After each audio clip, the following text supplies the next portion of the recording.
sebelum ini memang pupuk ya.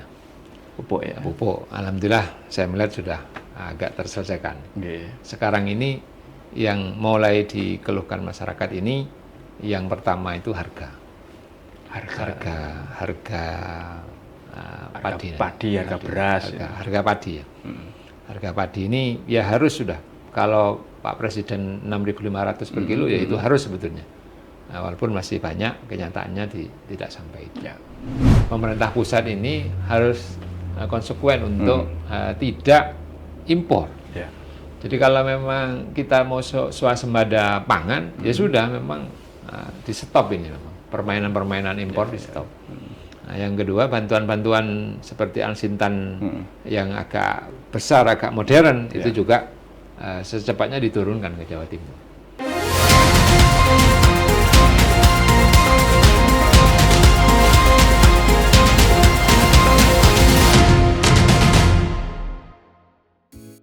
Dr. Randes Husnul Huluk sosok pemimpin yang lahir dan tumbuh dari lingkungan masyarakat Klakah, Kabupaten Lumajang. Menempuh pendidikan dasar di SD Negeri Klakah, kemudian melanjutkan ke SMP Negeri Klakah, dan SMA Negeri 1 Lumajang. Beliau terus mengasah diri dalam dunia pendidikan hingga menamatkan studi di IKIP Negeri Malang, serta memperdalam ilmu agama di Pesantren Ulil Albab, Bogor. Perjalanan hidup beliau tidak lepas dari dunia organisasi.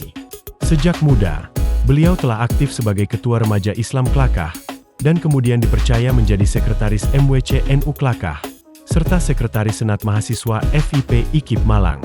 Hingga kini, beliau terus mengabdi sebagai Koordinator Presidium Kahmi Lumajang. Dalam dunia politik dan pemerintahan, kiprah beliau sangat menonjol. Pernah menjabat sebagai Ketua DPD PKS Lumajang periode 2014 hingga 2019. Dilanjutkan sebagai Ketua BPD 4 Jember Lumajang periode 2020-2025. Sejak tahun 2009, beliau telah menjadi wakil rakyat sebagai anggota DPRD Kabupaten Lumajang, dan sejak 2019 dipercaya sebagai Ketua Fraksi PKS DPRD Lumajang. Kini beliau menjabat sebagai anggota Komisi B DPRD Jatim dari fraksi PKS. Dalam kehidupan pribadi, beliau adalah suami dari Insinyur Haja Setiowati, dan ayah dari 4 orang anak, yang menjadi sumber kekuatan dan inspirasi dalam setiap langkah pengabdian. Dr. Randes Husnul Huluk pemimpin yang tumbuh dari rakyat, berjuang untuk umat, dan mengabdi dengan ketulusan.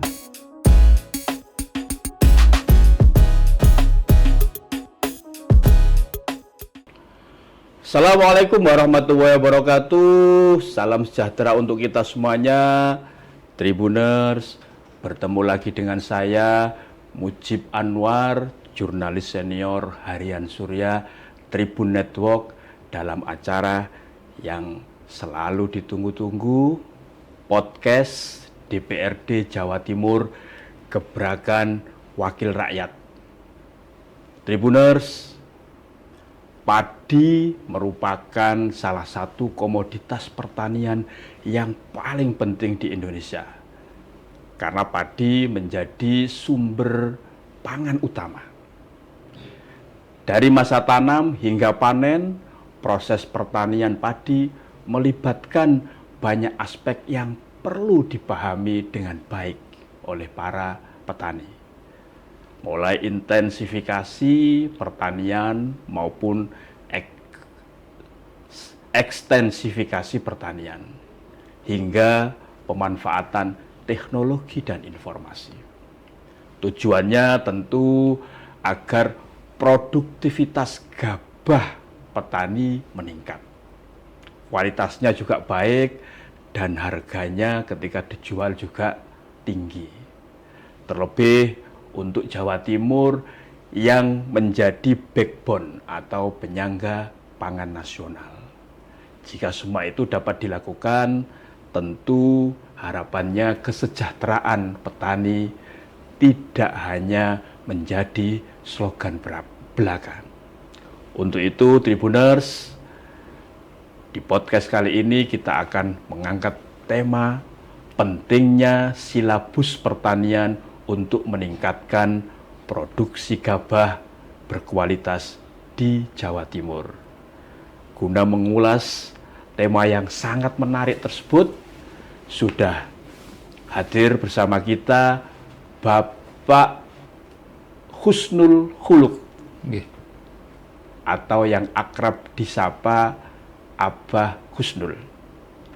Beliau adalah anggota Komisi B bidang perekonomian DPRD Jawa Timur.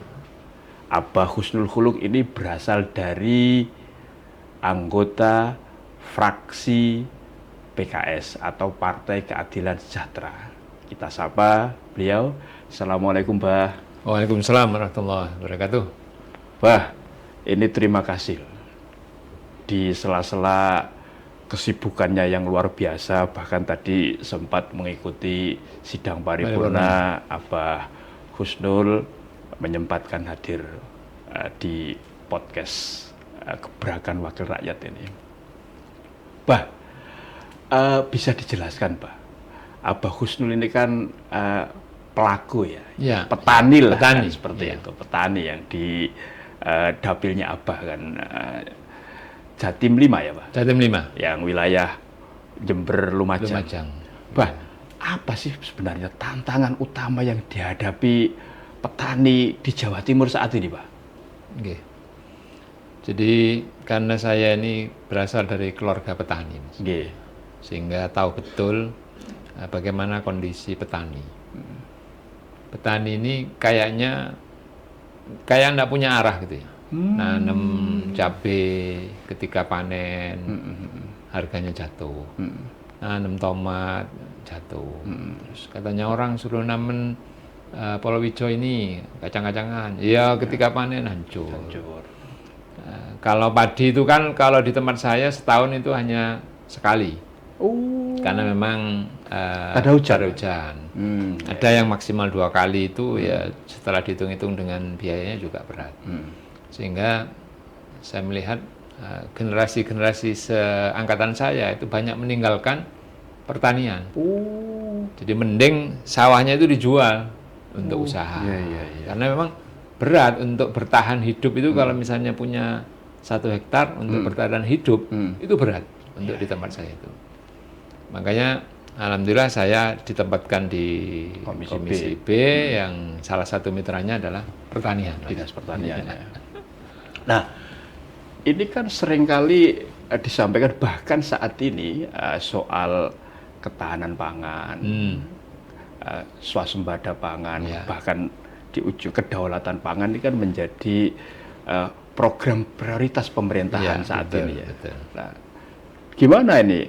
Kan tadi Abah Husnul menyampaikan dengan banyak petani yang sudah tidak kerasan lagi menekuni profesi nenek moyangnya tersebut. Gimana itu, Pak? Ya, jadi kalau kita mengaca misalnya di masanya Orde Baru, itu petani itu tidak terlalu kelimpungan.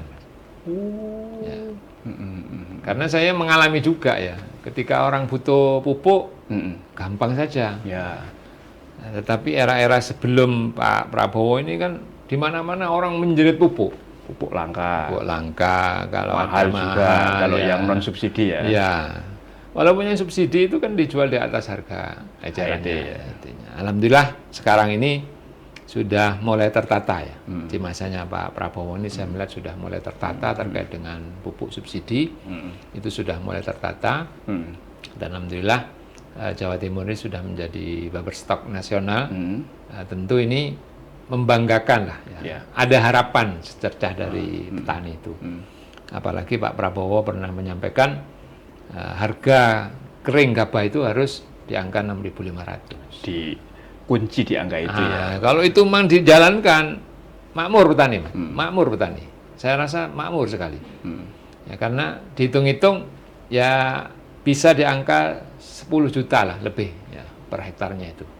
Kalau harganya memang bisa 6.500. Artinya masalahnya sekarang sebenarnya apa, Pak?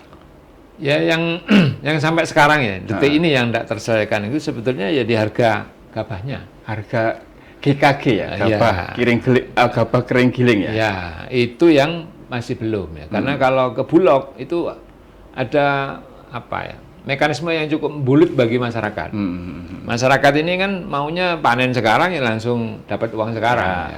Ya. Tapi di Bulog ini kan harus ada mekanisme diikuti, misalnya pemberitahuan sebulan sebelumnya, terus benar-benar kering dan seterusnya itu, dan tidak bisa setor sekaligus. Itu keluhan teman-teman petani.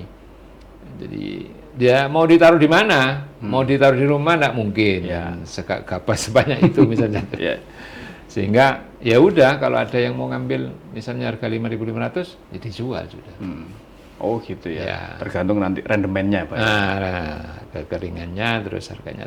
Dan memang mulai dulu ketika panen raya itu pasti harga jatuh. Ya, jadi setiap panen raya pasti jatuh.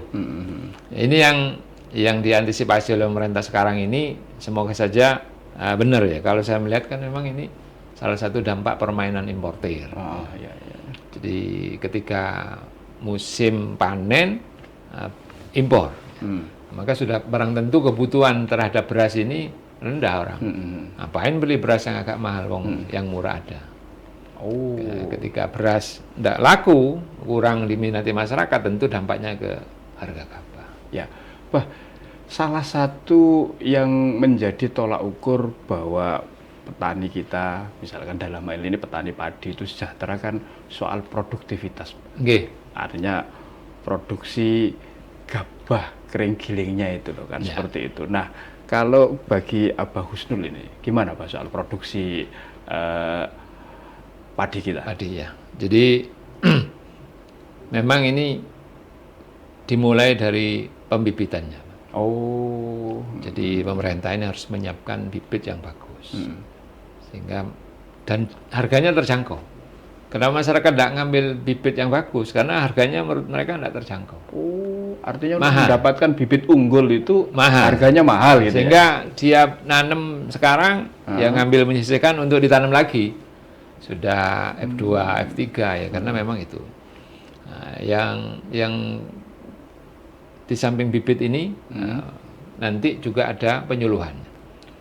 Penyuluhan dari Dinas Pertanian ini sangat penting. Syukur-syukur kalau misalnya ada Denplot, ada pelatihan tempat-tempat yang memang dari dinas ini memberikan contoh yang bagus. Ini adalah cara tanam yang bagus dengan sistem-sistem yang terbaru itu, sehingga masyarakat itu juga punya gambaran, punya contoh ya. Kalau cuma dikasih penyuluhan, tidak ada prakteknya, masyarakat tidak begitu tertarik. Contohnya itu harus diberikan. Ya. Bahkan tanah saya sering tak sampaikan ketika saya di DPRD Kabupaten itu, tanah saya silakan dipakai untuk Demplot tanpa sewa. Gitu. Nah, ketika masyarakat tahu, ternyata kalau dengan cara yang dianjurkan oleh pertanian hasilnya 2 kali lipat, orang pasti ngikut. Ya, tetapi kalau misalnya hanya ngomong, tidak ada contoh, masyarakat tidak mau. Contoh misalnya ketika suruh pakai pupuk organik, karena tanah kita ini sekarang kan sudah tidak subur, kemasamannya tinggi, unsur haranya juga sudah mulai berkurang. Tetapi masyarakat tidak mau, tetap kimia terus. Nah, seandainya dinas itu memberikan contoh, ini lahan saya mau pakai ini, mungkin tempo 3-4 kali panen akan lebih bagus. Itu tidak pernah terjadi di tempat saya, tidak pernah terjadi. Nah, contoh itu yang paling penting dan dibutuhkan, sangat penting, sangat penting, sehingga masyarakat nanti akan dengan sendirinya yang mengikuti. Ketika tanam misalnya kita minta ke tukang tanamnya ini akeh-akeh. 2 kan sebetulnya sudah bagus. Ketika tandurnya itu ya. Karena kalau bibitnya bagus, perawatannya bagus, nanti akan beranak banyak. Tapi logika petani enggak, ya wis paling enggak 5 dihancurkan bahar. Cek tambah akeh. Wah, berarti ini ya tetap kurang ya. Contoh dari pemerintah yang diberikan langsung kepada para petani. Masih kurang. Padahal posisi Jawa Timur ini penyangga pangan nasional loh Pak. Iya. Kalau melihat data BPS kan 2024 kemarin kan turun Mas. Ya. Dibanding dengan 2023 padi kita. Ya, kalau sekarang alhamdulillah ini sudah melampaui lah ya, melampaui dari yang 2024. Kalau 2024 kan kalau nggak salah datanya kan 9,27 ton ya, Ya, GKG gabah GKG. gabah kering giling itu. Kalau berasnya kan setara dengan 5,35 juta ton Ton, ya Pak. ya. Kan, Dibanding 2023 itu turun, 2024 loh, itu. malah turun. Iya, tinggian 2023-nya hasilnya itu. Apa Pak faktornya? Ya mungkin apa karena cuaca atau apa ya kurang tahu juga ya. Iya, iya. Atau ya mungkin karena kelangkaan pupuk dan seterusnya itu. Jadi kembali ke tadi ini di samping pembibitan, penyuluhan, ya, terus nanti rabuk dan pestisida ini juga harus seimbang ya, pupuknya. Jadi alhamdulillah kalau pupuk sekarang saya melihat sudah tidak ada jeritan lah ya. Tidak ada jeritan. Tidak ada keluhan Tidak ada pupuk langka jeritan, itu ya. Karena saya ini kan mesti waduli. Ya opo golek pupuk. Nah, ternyata yang jual juga susahan. Yang jual itu kan sesuai dengan RDKK. Karena kebetulan tetangga saya ini 2 rumah dari saya ini penjual pupuk, orangnya sepuh. Sering diamuk-amuk sama orang. Karena ada orang mau beli, tidak dikasih.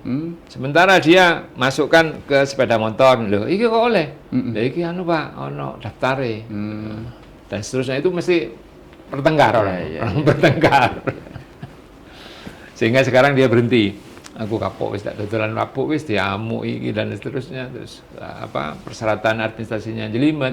Hanya dia sekarang hanya jual pupuk non subsidi. Kan kalau pupuk itu kan dikoordinir oleh Gapoktan ya Pak, Ya, untuk distribusinya terutama yang pupuk subsidi ya. Ya.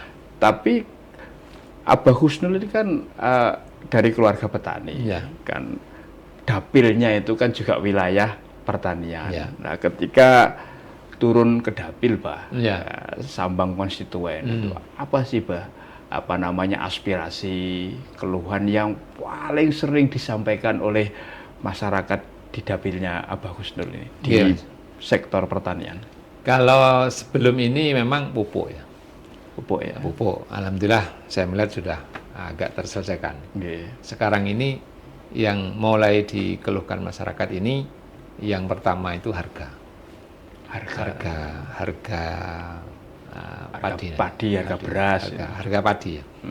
Harga padi ini ya harus sudah, kalau Pak Presiden 6.500 per kilo ya itu harus sebetulnya. Nah, walaupun masih banyak kenyataannya tidak sampai itu. Ya.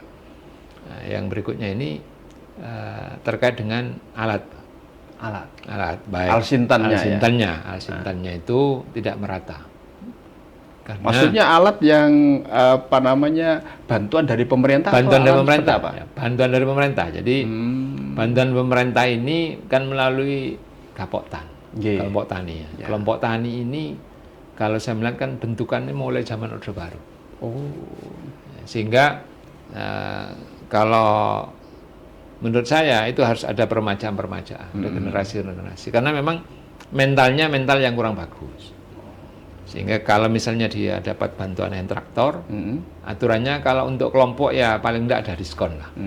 Ada diskon apa 20%, apa 30%. Ya, ternyata ini disamakan. Anggota atau tidak pokoknya podo bayar.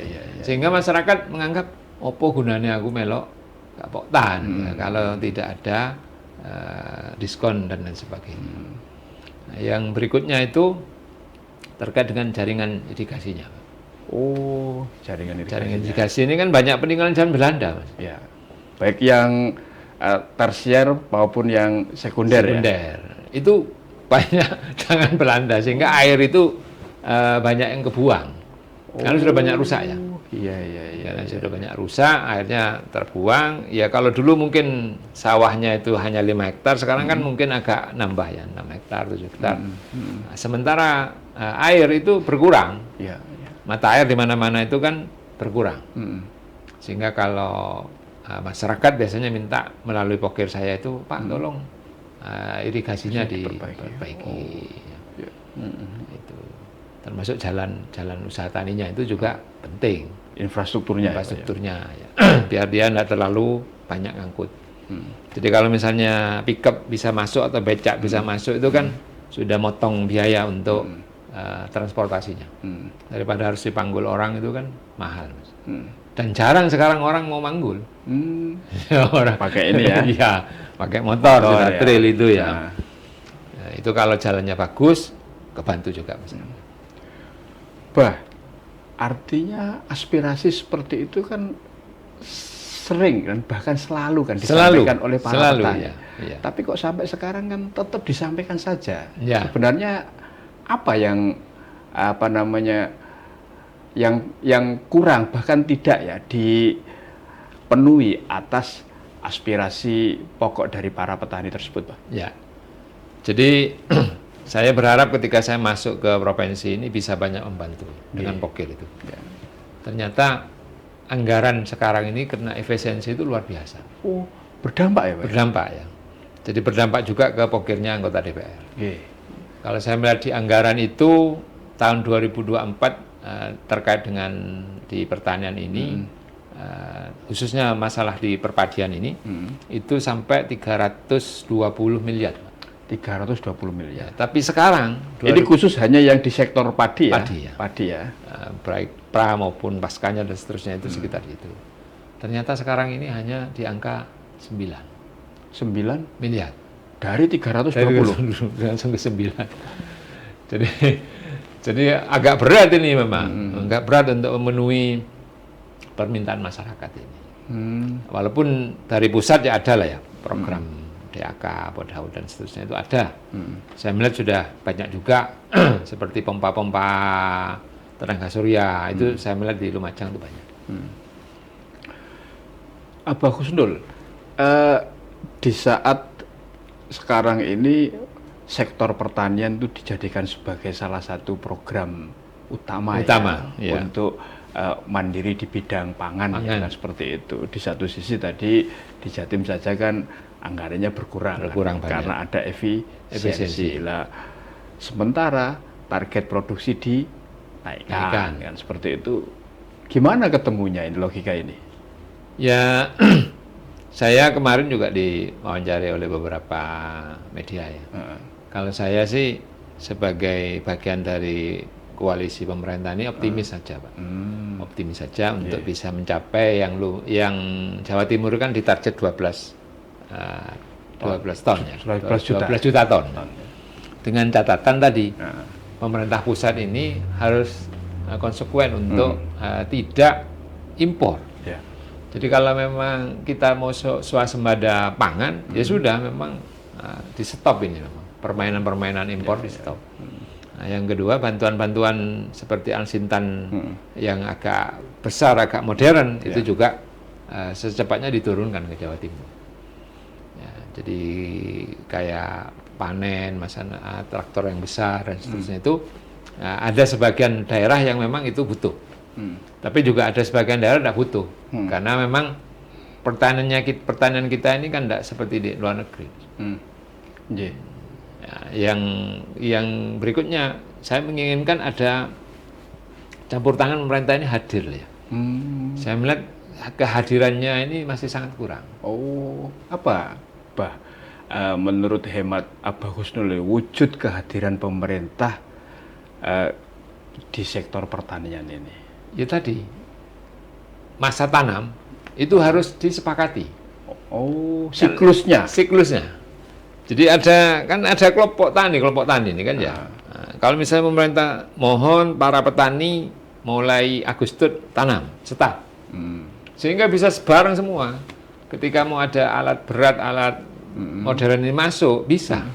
Oh, artinya untuk mobilisasi peralatan kan juga ya. Lebih enak. Itu yang pertama kan ya. Ya. Kalau misalnya tanam, ini mau panen, ini mau garap, ya susah nanti. Akan melewati orang yang lagi baru tanam di sini panen kan susah. Ya, itu yang pertama. Yang kedua, dari sisi hama, kalau misalnya serentak, satu desa atau satu dusun, itu hama juga berkurang. Oh, iya. Taruhlah misalnya hama burung yang makan ya. Ya. Lah misalnya tanamnya buareng, ya bingung manuk sing ngerti dipangan sing ndi, Mas. Artinya dia tidak terkonsentrasi ke satu titik ya. Tapi misalnya hanya 1 hektar di situ yang menguning, selainnya itu masih baru tanam, maka burung itu ya akan masuk di situ semua. Dikeroyok ya. Lah, ribuan itu, Mas. Iya, iya. Burung itu ribuan dan itu banyak berkurangnya gabahnya petani ini. Dan ini sampai sekarang saya melihat belum ada. Belum ada. Kalau memang situasinya ternyata ada anomali musim atau cuaca, Pak. Gimana? Kan tidak bisa serentak kan ini. Pasti dampaknya tidak bisa serentak. Baik mulai masa tanamnya kan, sampai nanti berdampak ke panennya juga beda. Gimana? Jadi kayak Lumajang ini kan ada 21 kecamatan. Contoh lah ya, gampangnya. Itu pasti ada beberapa kecamatan yang bisa bersama. Bisa bersama. Yang memang istilahnya sawah di situ terus airnya tercukupi sehingga setahun itu bisa 3 kali panen. Tapi kalau untuk wilayah saya misalnya di wilayah utara itu nggak bisa. Ya tapi tetap harus diseragamkan. Ketika menjelang musim hujan misalnya bulan Oktober itu tanam sudah. Nanti berikutnya kalau masih nutut suruh tanam lagi. Kalau tidak nutut sudah mulai palawija. Nah, ketika palawija juga masyarakat tidak ada arahan, Mas. Mau tanam cabai, mau tanam apa, wis karep-karepe rakyat wis. Nah, rakyat ini kan hanya dengar, Lombok larang. Nandur Lombok kabeh. Artinya mestinya basisnya adalah ketika tanaman silang tadi karena dia lahannya kan tak ada hujan. Apa ini komoditas yang sekarang lagi banyak dibutuhkan kan biar tepat sasaran lah yang ditanam. Kemarin kan itu tidak ada informasi seperti itu, Pak. Ada. Kemarin jagung kan menjadi masalah juga di Jawa Timur kan. Jagung ini kan panen raya. Tetapi pangsa pasarnya kan terbatas. Dan jagung ini tidak bisa disimpan kayak padi. Artinya tidak terserap pasar. Tidak terserap pasar. Dan terus mau diapakan, kalau lama-lama ya hancur jagung. Kalau gabah ini masih bisa disimpan, masih bisa. Mungkin misalnya sampai setahun itu bisa. Tapi yang jagung ini kemarin akhirnya dijual murah. Dan sampai sekarang dampaknya masih murah jagung ini. Masih murah, masih murah. Padahal itu salah satu kebutuhan pokok masyarakat ya. Jadi kalau pabrik itu taruhlah kebutuhannya misalnya 1 bulan itu 10 ton, ya digilir sudah. Kecamatan ini atau kabupaten ini yang tanam jagung sekarang. Berikutnya kabupaten ini. Itu kalau kepinginnya saya selaku petani itu kayak gitu. Jadi ada campur tangan. Terus siklusnya itu ya tidak berhenti ya. Berhenti. Misalkan di kecamatan A, B, C dan seterusnya ini musim tanamnya bulan A, tapi ada kepastian ya. Ada kepastian. Dari pihak yang pasarnya juga jelas. Saya bisa menunggu sudah bulan ini dari Lumajang, bulan ini dari Probolinggo, bulan berikutnya dari Pasuruan dan seterusnya. Salah satu yang jadi ini yang menjadi sorotan adalah meskipun Jawa Timur ini adalah penyangga pangan nasional, tapi atas kepemilikan lahan. Ini kan 50% ini kan petani kita ini kan petani gurem. Petani garam ya. Petani gurem ya, yang lahannya itu hanya 0 sekian persen ya dari total lahan. Tanggapan Abah Gusnul? Ya, jadi pemerintah ini sekarang kan lagi menggalakkan kehutanan masyarakat. Jadi memberikan peluang kayaknya untuk petani ini bisa menggarap hutan, kehutanan sosialnya. Yang tahura itu ya, lahan-lahan tahura itu. Tetapi ya memang kalau tidak dikelola dengan baik ini berdampak nanti ke ekosistemnya. Karena yang diambil kan tanah-tanah perhutani kan. Artinya kalau itu memang dianggap nanti oleh petani ini bisa menghasilkan, yang kemarin saya melihat di daerah Bojonegoro itu tanam jagung, ya petani akan garap. Tapi kalau misalnya petani ini tidak mendapatkan untung yang sepadan, ya dia akan keluar walaupun sudah disiapkan tanah. Jadi kalau misalnya saya hitung-hitung, kalau saya harus sewa lahan, itu nggak nutut sudah. Nggak nutut. Atas modal yang dikeluarkan dengan hasil yang didapat. Gimana Bah hitungannya? Biar para tribuners ini paham lah. Kan tidak nututnya itu karena modal yang dikeluarkan berapa dan hasil yang didapatkan ternyata hanya berapa ya. Jadi kalau di tempat saya itu sewa tanah itu rata-rata sekarang 20 juta. per Ini di tahun. Lumajang ya? Di Lumajang ya, di Lumajang. Karena yang saya alami di Lumajang. Itu tanah sawah ya. Nah. Kalau tanah Tegalan itu 15. Oh. Ini kenapa mahal? Karena orang berebut dengan petani tebu. Ini setiap tahun? Setiap tahun, Per tahun ya? per tahun ya, Itu per hektar? per hektar. Jadi kalau 20 juta per hektar, itu misalnya dia tanam padi Nggih. 3 kali. Ya. 1 kali ini kalau misalnya rata-rata sekarang itu 5 sampai 6 ton Produksinya? produksinya. Anggap 5 wis. Oke. Kalau harga 6,5 itu kan nilainya sekitar 34 juta Ya. dapatnya. Kan berarti masih ada untung ya. Nah, dengan biaya rata-rata itu 7 juta. Berarti untungnya cuma 3 juta, Pak? Enggak, ini kan 1 kali panen. Oh ya, itu. 1 kali panen kan. Hanya tadi setahun ya? Ya, 1 kali Sewanya. panen. Nah, 2 kali panen itu ada untung. Tapi biasanya di panen tanam ketiga itu ada jatuhnya petani ini, Bang. Oh. Ketika musim pancaroba. Yang kalau bahasa ininya kan walian itu ya? Itu biasanya walian. ada trouble-nya itu. Ya, ya. Jadi kalau tak anggap itu 2 kali untung, 1 kali gagal. Ya sentek, Mas. Kalau sewa ya. Oh, pekpok berarti? Pekpo, ya. Itu misalnya dapat 36 juta, biayanya 6 juta, sisi 30. 30 itu kalau dua kali kan berarti 60 juta. Nah, potong sewa 20.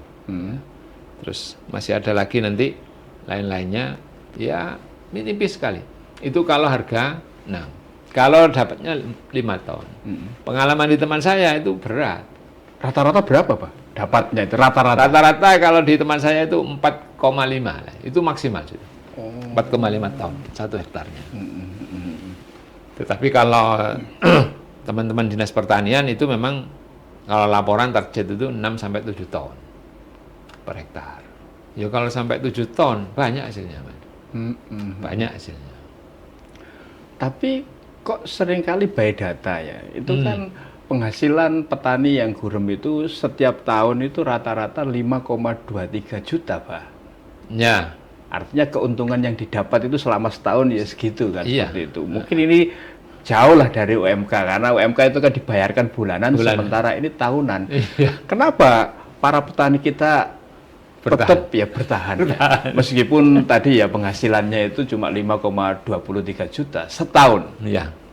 Ya karena memang sudah tidak ada lagi, Mas. Nggih. Kalau dia misalnya harus tanam tebu itu kan ya tanahnya harus di pinggir jalan. Ya. Terus luasannya juga harus paling tidak 1 hektar. Nggih. Kalau dia punya hanya 1/4 hektar misalnya, ya wis, padi, jagung, palawija dan seterusnya itu bertahan dia sudah. Nah, karena memang hitungannya dia sebetulnya tidak ngitung tenaga kerjanya. Ya. Kalau kayak saya kan tidak mungkin kerja sendiri dan bayar orang. Itu yang agak Semuanya tugas. berarti orang ya. Orang bayar semua. Bayar ya. Mulai dari garap itu awal terus itu semuanya bayar buat. Berarti selama ini kan sering itu digembar-gemborkan lah bahwa ini loh cara strategi agar petani kita itu makin sejahtera, ada makinnya kan berarti Ya, ya, seperti itu. Tapi faktanya tadi yang Bagus Nur sampaikan kan ternyata tidak seperti itu. Iya. Gimana ini titik temunya antara biar mandiri di bidang pangan ini betul-betul ya berdampak terhadap kesejahteraan para petani, peningkatan kesejahteraan para petani. Ya, jadi kalau memang tadi mulai dari pembibitannya bagus, ya, penyulannya bagus, harganya bagus, pasti petani ini akan senang dengan untung yang besar. Bisa, marginnya itu ada. Marginnya ya. Jadi NTP-nya sekarang kan hanya sekitar 112 ya petani itu ya. Itu NTP. naik apa turun, Pak? Atau flat? Flat kayaknya, tetap ya. Tapi kalau dibanding tahun kemarin sudah ada sedikit peningkatan 0, sekian persen. Ya, maka untuk apa ya memotivasi terutama yang digembur-gemburkan oleh pemerintah ini petani milenial, ya memang harus ada untungnya. Anak-anak sekarang kalau ndak untung besar ya ndak akan mau. Ya. Kemarin ceritanya ketika diterima PNS itu juga banyak yang mundur kan. Ya. Oh ternyata gajinya PNS hanya segini, kecil gitu. Nah, kalau diajak bertani terus dia harus terjun ke sawah, hanya tadi ukurannya 5-6 juta setahun, ya bagi mereka berat mereka. Artinya harus ada semacam success story ya. Nah, Petani yang sukses dan berhasil dari kalangan muda, apakah itu Gen Z atau milenial itu harus ada ya. harus ada. Yang saya amati sekarang ini yang kelihatan bisa sukses itu hanya petani tebu. Oh, tebu malah. Tebu ya, petani tebu itu malah bisa ya. Kalau di tanah-tanah tegalan, di tanah-tanah yang tidak produktif, ya nanam sengon orang, tanam sengon. Sengon itu walaupun 5 tahun, tetapi kelihatan besar nilainya. Jadi kalau 1 hektar mau cari uang 200 itu dapat. Ada ya. Dapat, ya. Tapi kalau dihitung ke 5 tahun, ya kan juga tidak terlalu besar kan. Kalau horti belum worth it Pak ya? Waktu itu tambah ada karu-karuan. Oh. Jadi Lumajang ini saya disambati masyarakat Kecamatan Senduro sama Kecamatan Pasur Jambi. Nggih. Nah, ini sangat-sangat berat mereka itu, sangat-sangat berat. Jadi istilahnya dia gali lubang tutup lubang. Jadi karena sudah terlanjur di situ akhirnya ya utang terus gitu sudah. Termasuk petani semangka. Di daerah Sawilangun itu ada desa Wotgale itu mayoritas nih petani semangka. Semangka ya. Saya melihat orang-orangnya kehidupannya ya terus enggak ada peningkatan secara ekonomi. Jadi kalau saya tanya, sampean kok enggak sukses-sukses? Ayo apa kata sukses, Pak? Tanam saiki untung, tanam besok rugi, ya terus akhirnya modal utangan. Apakah mereka sudah juga memanfaatkan teknologi, Pak? Sekarang ini kan seiring perkembangan zaman kan teknologi itu bisa sangat membantu ya, bagi para petani ya. Baik ketika musim tanam maupun ketika panen maupun pasca panennya. Ya. Jadi teknologi ini mungkin hanya sekian persennya ya, sangat-sangat sedikit ya yang bisa menggunakan. Taruhlah misalnya sekarang yang lagi ngetren melon premium. Itu kan harus pakai greenhouse. Nah, greenhouse itu bagi petani mahal. Kan kalau hitung-hitungannya paling sedikitnya itu kan di angka 150 juta. Ya. Dari bambu terus pakai pakai plastik dan seterusnya itu ya. Ini yang model smart farming ya? Ya, itu kan 150 juta. Kalau mau pakai kayu apa galvalum itu di angka 500 juta. Artinya biayanya juga besar, tidak sedikit ya. Ya. Dan itu pasti tidak semua petani bisa melakukan itu. Di tempat saya di Kecamatan Kelakang tidak ada, satupun tidak ada yang masih pakai. Ya, padahal kalau itu misalnya ada, ya, itu lumayan. Makanya saya juga melalui podcast ini, saya berharap nanti ke pemerintah provinsi untuk masuk itu kamus ya, sehingga teman-teman anggota DPR ini kamus apa ya? Kamus di usulan pokir, pokok-pokok pikiran. Sekarang ini harus terintegrasi dengan Bapeda. Ya. Jadi tidak boleh moro-moro DPR mengajukan ini, masyarakat karena minta ini mengajukan, tidak boleh. Itu harus tertera di kamusnya, sehingga kalau misalnya pemerintah provinsi ini mau mengembangkan whole tree misalnya yang melon premium misalnya, atau lombok cabai dan seterusnya, itu saya rasa bisa. Nah, tetapi dengan catatan itu, kalau dengan modal sendiri, rakyat ini berat kayaknya. Berat. Artinya harus ada intervensi dari pemerintah. Ya. Selama ini Abah Husnul kan ada di Komisi B. Ya. Nah, sudah terwujudkah intervensi dari pemerintah untuk meningkatkan produksi di sektor pertanian ini? Belum, makanya tahun depan saya akan coba mengusulkan yang tadi itu greenhouse itu. Ya, sementara ini kalau sekarang kan ya paling-paling hanya alat semprot, alsintannya saja, alsintan yang sederhana. Ya. paling ya hand traktor, itu pun tidak bisa banyak. Kombi? Ya belum. Kombi itu kayaknya memang banyak dari pusat ya. Jadi teman-teman yang bawa dari pemerintah pusat itu adalah sebagian kombi itu.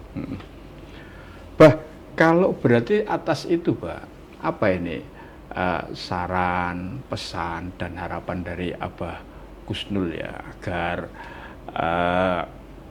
produksi gabah ya ini kan lebihnya gabah itu betul-betul meningkat, yang nanti di ujungnya itu bisa petani itu mendapatkan nilai tambah. Mungkin belum sejahtera betul ya, iya, tapi ada nilai tambah. Apa, Pak?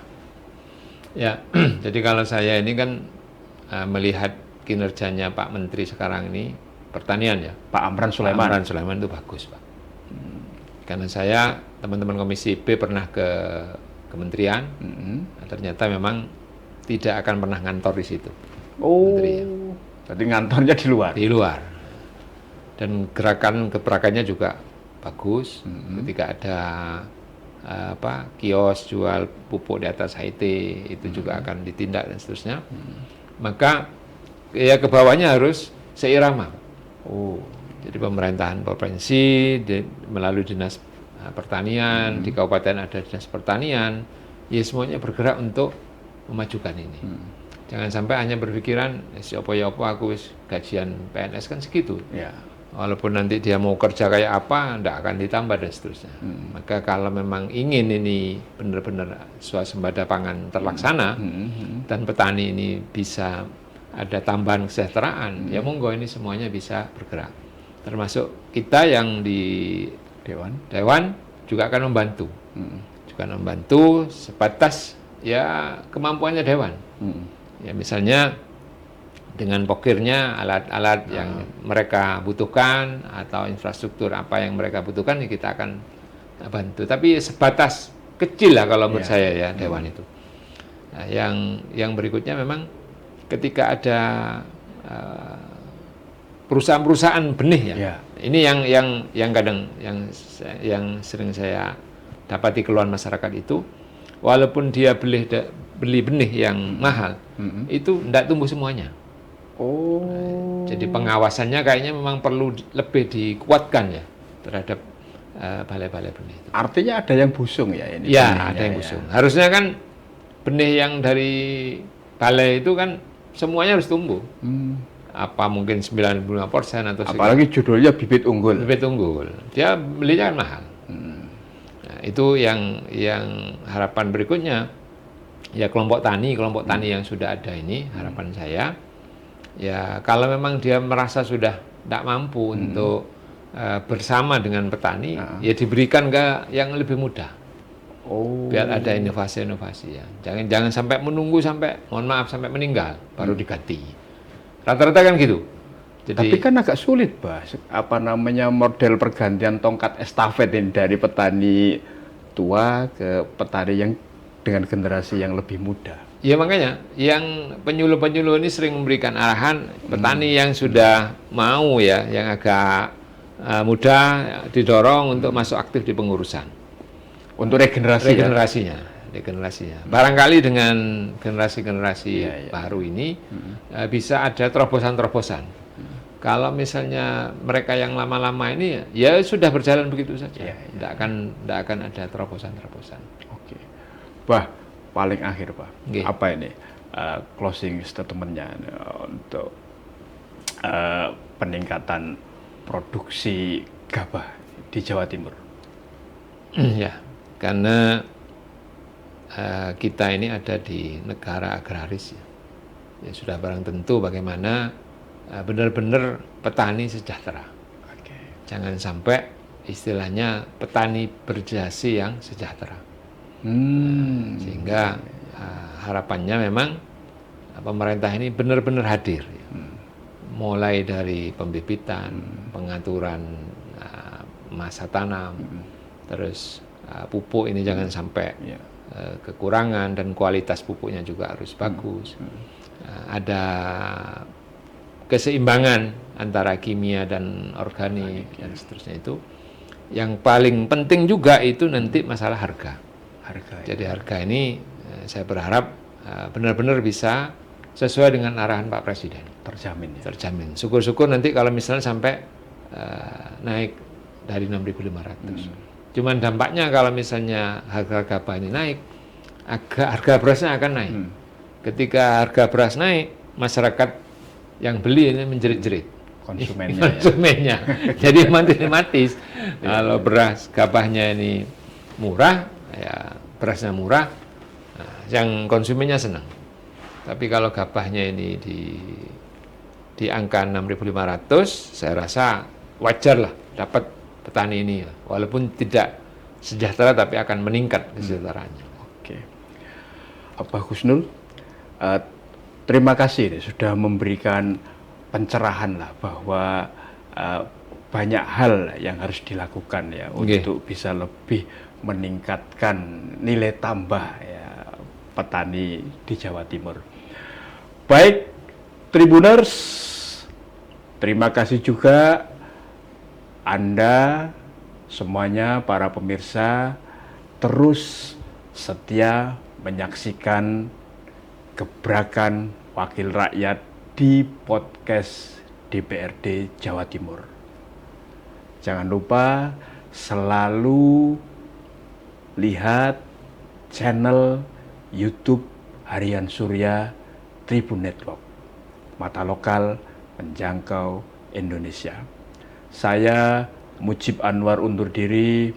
Assalamualaikum warahmatullahi wabarakatuh. Salam sejahtera untuk kita semuanya. Dan yang paling penting, jangan lupa bahagia serta cintailah produk pertanian dalam negeri agar swasembada pangan, bahkan kedaulatan pangan bisa terwujud untuk kesejahteraan para petani kita.